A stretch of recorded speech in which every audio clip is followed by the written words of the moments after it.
Welcome to the Get Real Movies podcast. My name is Daniel Chadwick Shubat. I am your host, and this is episode 20. Episode 20. It's hard to believe that we've made it this far, but I hope you're enjoying listening to this as much as I am enjoying recording all these interviews and all my conversations with Mason and any of the other guest hosts that we've had so far. Today's episode is a special one that I've been looking forward to for months and months and have finally been able to record and plan, and now I get to release it to everyone. Today's conversation will be with Matt Carroll, talking about the movie Spotlight. Yes, the 2015 Best Picture winner at the Oscars. This was one of my favorite films, and in many ways, I think is my generation's All the President's Men, or even my generation's Zodiac. This film is a unique one and a special one that's filled with great direction, great writing, great acting. And now I have the honor to talk to one of the people who lived this entire crazy story. Spotlight is the story of the sex abuse scandal in the Catholic Church in Boston in the early 2000s. As someone who grew up in the Catholic Church, it really hit home for me. And I hope my conversation with Matt shed some light not only on the movie, but also on the amazing work that journalists do highlighting some of these things that we wouldn't know about otherwise. So Spotlight is one of my favorite movies of all time, definitely one of my favorite recent films, and it was just an honor to chat to Matt about this. So without much further ado, here's my conversation with Matt Carroll. And now it is my pleasure to welcome Matt Carroll to the show. Welcome, Matt. How are you? Good. How you doing, Daniel? Good. Thank you so much for taking the time today. I have to say, one of the reasons I started this podcast was because of Spotlight. I remember watching it when I was in high school, actually, which is surprising to say. And it had such a profound impact on me. And I always wanted to find out more about what really happened and what they might have Hollywoodized. And I remember reaching out to a few of your colleagues, and they were extremely busy, and it took a really long time to finally get you on the show. So I'm really excited to chat to you about this. Okay, great.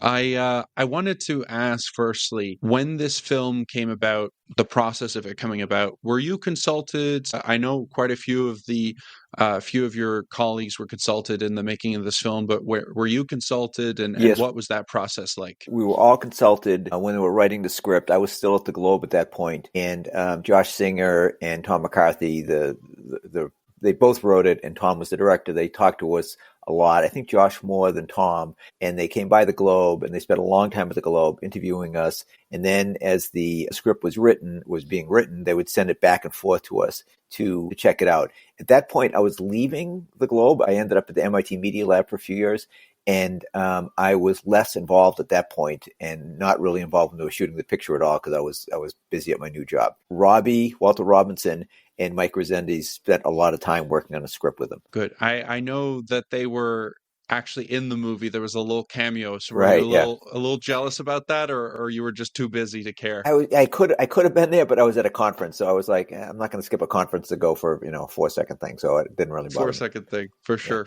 And I guess before we get into the actual story of it, what did you think of Brian Darcy James's performance as you? Did you have any chance to discuss it with him or talk about things with him, or was he kind of just left to his own devices there? Oh no, we beforehand we talked extensively. He's more of at the time, he was more of a Broadway star. And so I happened to be in New York for work.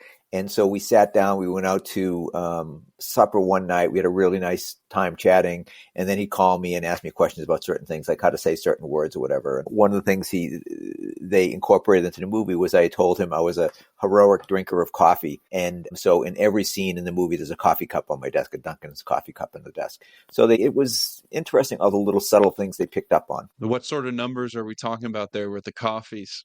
Back in those days, I couldn't even begin. I mean, it was like anywhere from 5 to 10 cups of coffee a day. These days I've switched to tea more or less. So, but yeah, not as much coffee.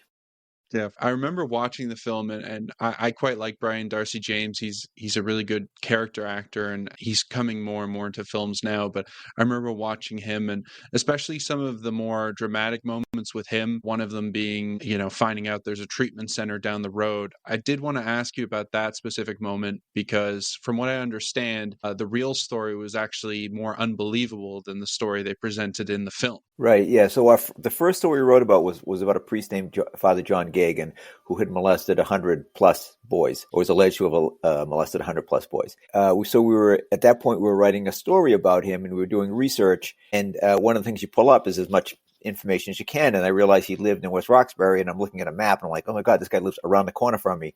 So I walked to his house. And in the movie, they show it me taking probably 100 steps. In reality, it's probably 300 steps. It was still incredibly close. It was a 2-minute walk. And I just remember being shocked at that. And I took a picture of Gagan that we had, and I printed it out and put it on my refrigerator door saying, if you see this guy, stay away from him. I had 4 young kids at the time, like 12, 10, 8, 6, something like that, in that range. And honestly, I think it did more to confuse the kids and terrify them than anything else. I don't think they really understood what was going on. I know they didn't really understand what was going on. Well, yeah, and I understand that because of the story and I guess the sensitive nature of it, you weren't even allowed to tell people that. So that must have been an incredibly difficult moment. It was, and because if you live in a neighborhood, we have kids playing Little League and going to school plays, all that kind of stuff. So all these other parents because your kids are interacting with their kids, and so it presented a very uncomfortable situation to me where I knew this guy was an alleged molester, and I wasn't supposed to tell people, my friends, my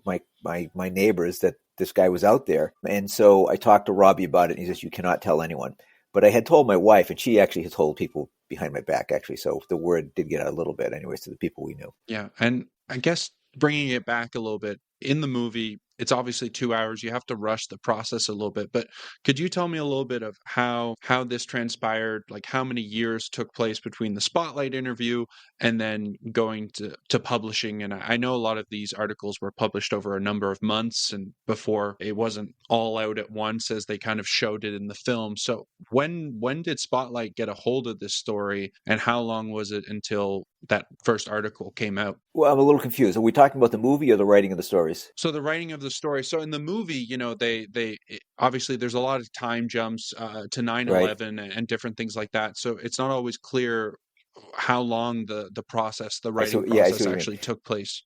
That's a good question because we did have the break in the middle for 9/11, and some of us worked on it longer than others. I think I was actually the last person writing a story on it. The others had switched back to the sex abuse story. I'd say we worked for 4 months, probably something like that, 4 or 5 months on it before the first story was published. Wow. Okay. And in the movie, it shows it as almost more of a time jump, but that is such a long time for so many people just to be working on a story, I'm guessing, correct? It is, except for investigative stuff. I don't think it's super unusual. 4 months it's a long time, and you have 4 or 5 people working on it. That's a lot of money being invested. But I think at bigger publications like the Globe, the Times, Washington Post, whatever, 4 months is not considered unrealistic for a team to work together to come up with a big story. And towards the start of this investigation, in the movie, they show it as Marty Barron coming in, a Jewish person coming into the Boston Globe, Boston being a major league Catholic city, and he immediately almost like put his sights on that. But in real life, what was the story behind it? Was it someone saying we need to investigate this, or was it something that just kind of came naturally to the Globe? That was actually shown very accurately. Marty had read a column by a woman named Eileen McNamara, which he wrote about Gagan, but said all the records had been sealed at the request of both the sides of the issue. And Marty was like, why are they sealing these records? He was coming from Florida, where it's an open record state. It's actually pretty hard to seal records. So he gave it to Spotlight and says, I want you guys to investigate. That was his first day on the job. So it's kind of part of Marty's legend, I guess, really. Yeah. So they really accurately portrayed that first day. Yeah, very much so. Yeah. I understand that you still have a relationship with Marty. I when I was doing some research, I saw that he actually went to Northeastern University, where you're a professor now, and had a talk. Yeah. He's done a couple of talks, actually. Marty's a great guy, and Yeah, he's doing very, very well for himself. His biography was really, really interesting and pretty revealing. Yeah, we do have a relationship. I mean, we don't talk. It's like we're talking every weekend or anything, but we chat. So yeah, it's good. Yeah, very cool. I guess for me, what I like to focus on is what are the differences between real life and the film. So I guess one of the questions I'd love to ask you is what were some of the moments included in the film that maybe didn't happen in real life that was Hollywoodized, or they did happen, but there was a lot more to it that they just couldn't fit in the film. Well, it was interesting because they said right from the beginning, look, this is a movie, not a documentary. There's going to be stuff we change. And so they would take like three characters and combine them into one just to make the storytelling easier. And a few things about the chronology are not quite right. There's a scene where Sasha investigates this priest who immediately says, oh yeah, I molested boys, but girls, but I didn't do it for my own gratification, whatever. And that actually happened later. So there's a few things like that. But for the most part, it's very, very accurate. Let's see. One other thing was that in the case of the guy who lived around the corner from me, they just said, look, this is just too unbelievable. No one's going to believe that Gagan lived around the corner from you. So they turned it into a treatment house. And the part which kills me a little bit is I was talking to Tom about it. And he says, oh, you're going to love what we did there. And they show my character slamming a paper down on their front doorstep on the first day the story was published, which I wish I had done, but I did not actually do. Yeah. Yeah, that was a little Hollywood moment. Although Yeah, it was a very much a Hollywood moment.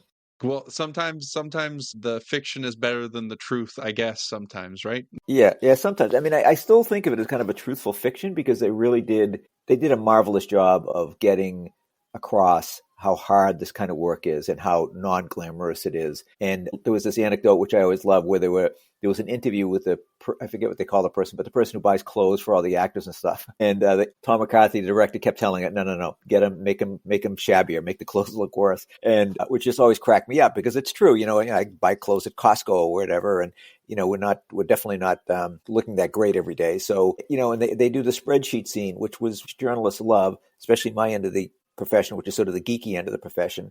And that was just sort of this really cool scene where it just shows this is really, really hard grunt work. It takes a long time to input these names. It's very slow. It's laborious. There's nothing glamorous about it. So journalists tend to really like the movie. Well, yeah, and obviously you don't want to make those comparisons to All the President's Men or Zodiac, but they all have similar scenes where they kind of have to show the grunt work without showing it for as long as it takes, because I know it takes a lot longer than a few scenes for you to do what you do, obviously. Yep. That is, I guess that's the All the President's Men is the comparison we hear the most, which is incredibly flattering because I remember watching that in college and just being blown away by it. Yeah, for sure.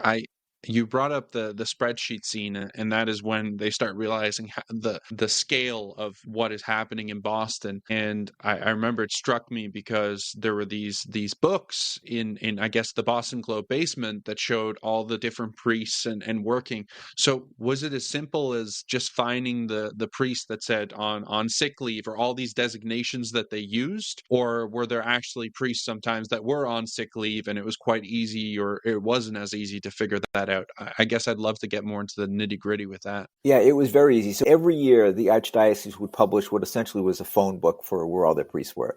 And it would say Father John Smith, St. Mary's Parish, Dedham, with a phone number, and it would list their status, which was 90% of the time active. But there was also people on sick leave, and there was a few other terms they used that also kind of meant sick leave of a sort. And so you could tell by going through 20 years worth of books where a priest was or what the status was in any particular year. So what we were told was to look for patterns. So look for priests who were on sick leave fairly often. And if they were, that could be an indicator that they were being sent out to treatment centers. Of course, it also could mean they were sick. They had recurring cancer, or they were alcoholics and were being sent out for treatment for that. So we couldn't be really sure until we dug deeper. But it was an important first step for us to figure out, to come up with a list of names we could start examining. And it proved to be a remarkably accurate indicator of abusive priests. And when they go into that, it's down to some of the things that Richard Sipe, the psychotherapist, tells you on the phone. Did it happen like that, where you had multiple conversations with him and then realized there might be more priests, or was that something you realized on your own with assistance from him? I mean, we definitely got that from him, but we were also sort of figuring out there was more priests out there. I mean, I think initially, just from talking to attorneys, we ended up with like 11 or 13 names or something. But then you start talking to Sipe, and he's like, no. It should be 6% of priests, roughly. So that kind of really piqued our interest. And Robbie had the idea of looking through the books to find priests on sick leave, which proved to be a brilliant idea. And I was like, the idea of how do we sort of condense all the information, that was me. I said, we can do it in a spreadsheet. So we used an Excel spreadsheet to get that information, which I still have actually kicking around somewhere. Yeah, I guess it was around that time that spreadsheets really started getting used more and more in office work, including journalism. Yeah, there were, especially in journalism, they become hugely popular. They're sort of like the gateway drug to investigative journalism. Yeah. One of the other questions I wanted to kind of ask, because it really was in my mind when I was watching the film, is Boston. I'm from a very Catholic city. Boston is a very Catholic city. They show a lot of the pushback in the film, but what was it like with you guys? A lot of people knowing that Spotlight was working on this, not because you told them, just because everyone knows everyone, it seems, in a city like that. What was it like facing that pushback? Was there anything personally you had to deal with? And was it worse or about the same as they presented in the film? 10 years earlier, there'd been another case, a guy named Father Porter in a diocese south of Boston, in Fall River. And the Globe had done a lot of stories about him. He was a bad guy. He had abused a lot of kids, allegedly abused a lot of kids. So the Globe interviewed a lot of these kids, and they said, the father abused us. He said, I didn't abuse anybody. And that's kind of where it stood.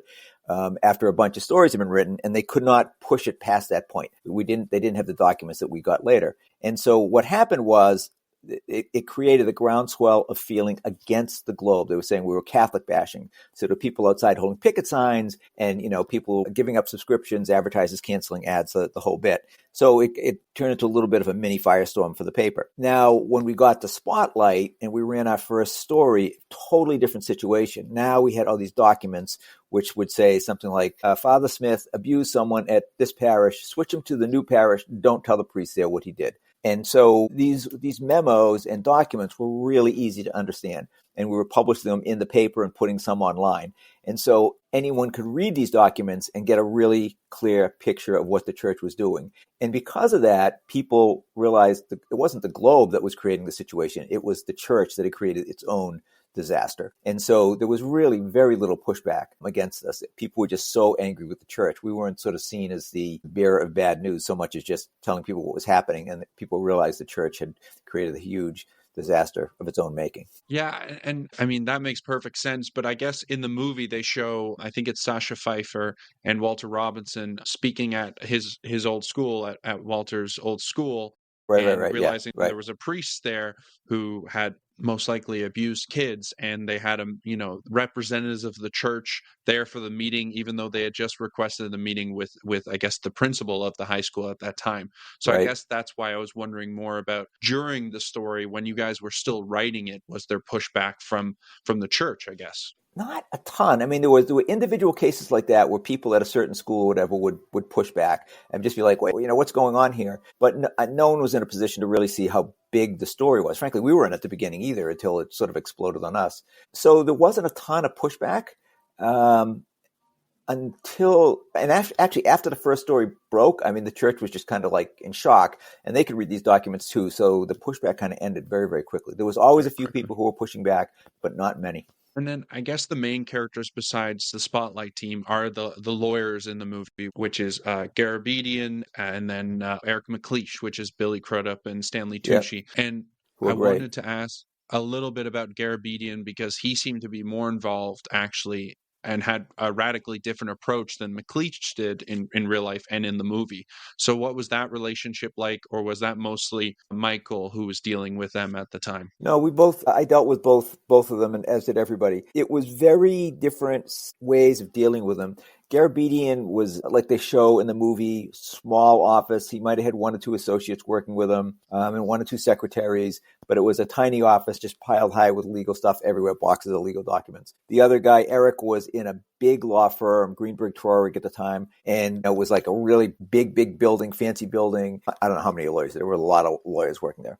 And so it was a very, very different kind of situation. Both were very, very good in their own ways, just very, very different styles. One was sort of the more corporate, one was more sort of like the individual guy, like frankly you see in movies like this, just sort of like one guy tilting at windmills. Yeah, the lawyer against the world, the lawyer that Yeah. could. And they represent McLeish initially as someone who is seen to be helping the church, but then as we realize towards the later part of the movie, he actually did try and let you guys know years and years in the past. One of the moments that really hit me the hardest in the film is when Walter Robinson realizes that when he was at Metrodesk, he had a list of 20 names that was sent to him. From my understanding, that's not exactly how that happened. So I was wondering if you could shed any light on that. Yeah, well, it was interesting actually because that story had just been totally lost until Josh Singer, the writer, he read literally every word we wrote, and he found the story and brought it to Robbie's attention. So this is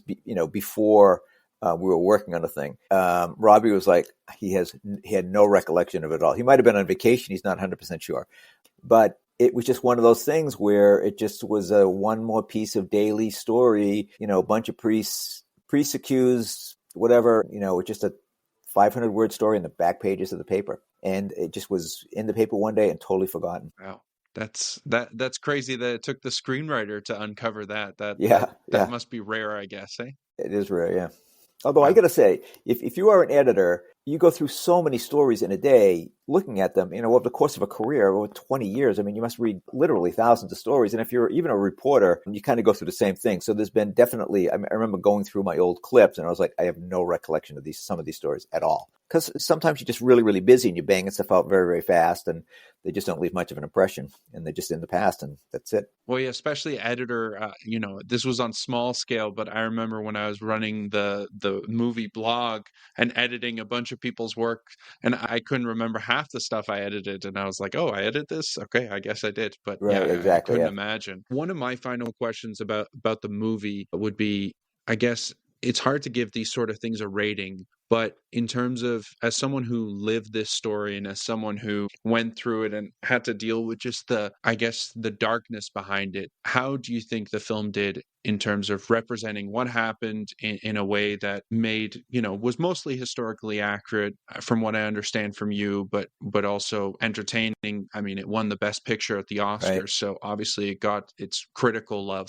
But how do you think it did in representing your story and your colleagues' stories? Well, I mean, I think it was a 10 on the 10 scale, but I will say the first time we saw it, it wasn't quite done. They said, okay, it's 95% edited. We don't have the music in and it's a little bit long, but we want you to see it. So there was probably 10 to 15 of us, us plus spouses and stuff. And so we sat in this little tiny screening room and then it ends and the lights go on and I'm among the first people going out and I look back and all I see is glazed eyes because it was such a weird thing to watch because that movie comes on and I'm looking at the screen. I'm like, that's me, but it's not me. Those are my colleagues, but they're not my colleagues. So Josh and Tom were outside. They're like, did you like it? I said, oh yeah, it's great. It's great. And I'm talking to my brothers and sisters and I've got a ton of them. And they were like, well, is it good? I'm like, it doesn't suck. That's all I can tell you. It was such a bizarre experience. It just left such a strange impression. And it wasn't until we got to go to Toronto for the film festival up there. So this was the second time we saw it. And I sat down and I'm like, okay, this time I'm going to remove myself as being in it and try to watch it just as a moviegoer. And I was like, damn, this movie's pretty good. And that was the first time we started seeing stories about, Oscar contender and all that kind of stuff. Well, yeah, I that's actually where I saw it was at TIFF as well. That I live up in Canada and that's the film festival that's kind of known to us around here. And I remember seeing it at TIFF. And I think what really hit me about the ending was just, the music is haunting, but it just shows all these different towns. Howard Shore, it's great. Yeah. Yeah, the black cards, yeah. And the black card. And then also, I guess the revelation that Bernard Law, Cardinal Law, ended up going to Rome and being a cardinal at one of the most notable right. churches in the world. It was it was shocking, and kind of it still shows that there is that sort of that hiding of things, and the not open honesty about it, I guess. But were you happy with the response from the church when the film came out? Because I know they couldn't really say anything at the time They haven't said when the much about it. articles were coming out. Yeah, they haven't said about it that I've seen. Although one of the things that we found really nice was at the Vatican there was some kind of civilian panel which had been working on sex abuse stuff, and they took an afternoon off to go watch the movie. And we're like, oh, that's pretty cool. Yeah, I don't know if I ever got an official response from the church. I mean, I think a lot of people were just shocked by the stories, and then they were shocked again by the movie. Yeah. Yeah. It's just a shock. Matt, I want to say thank you so much for coming on today. Before I let you go, I like to ask all my guests, so for some movie recommendations, I know you're more of a writer, but if there's any films that you love that you'd love to tell the audience about, I always love getting more movie recommendations. So, Oh, shoot. I guess I'm a K-drama guy, mostly on Netflix. What's the Bob Dylan movie that just came out? Complete Unknown. Complete Unknown. That was great. I really liked that a lot. I was kind of surprised at how good it was. Chalamet is great. He does a fantastic job, and the movie's really, really interesting. So that'd be my recommendation to go and see, I guess. Yeah. Were you a Bob Dylan fan? I am a huge Bob Dylan fan. Yeah, still am. Yeah. I saw him once. He played with Van Morrison. Actually, it was a great concert. Wow. And did they do his music justice in the film, you think? Yes, it was actually when we saw Dylan in concert, he had a much rockier edge. I mean, he was really rocking. It kind of blew me away. And actually, that's sort of when I became a Bob Dylan fan. I'd always been kind of a little Bob Dylan fan, but when we saw him live, I was like, this guy's amazing. So I became a much bigger fan after that. Well, hey, thank you so much for the recommendation, and thank you for coming and talking with me about this film. I think it's a really important film, and it shocked me when I saw it, and it still shocks me to this day. So thank you for the real work you did all those years ago. Okay, Dan, anytime. Happy to help. Thank you so much. So thank you all so much for listening to my episode with Matt. It was a real pleasure and something to tick off the bucket list for me. This is an interview that I wanted to do since I started this podcast last year in January.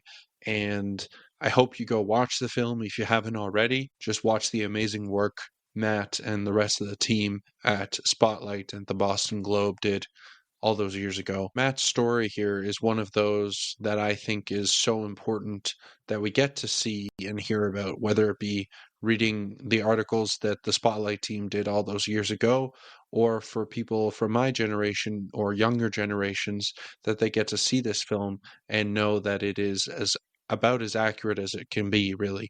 And so talking to Matt today and finding out that it actually toned down some of the things that happened because they were too unbelievable was quite revealing and almost funny in a weird way to me. So I do hope you enjoyed our 20th episode. I can't wait to share the next 20 with you all, and we have some great episodes coming up. The next episode we'll be talking about McVeigh, which is the true story of the Oklahoma City bombing. Mason and I will be reviewing that, and then we will have a special interview with two of the stars of the movie, Ashley Benson and Brett Gelman. So I'm really looking forward to bringing that to you as well. And until next time, you've been listening to the Get Real Movies podcast. We'll see you at the movies. Bye, y'all.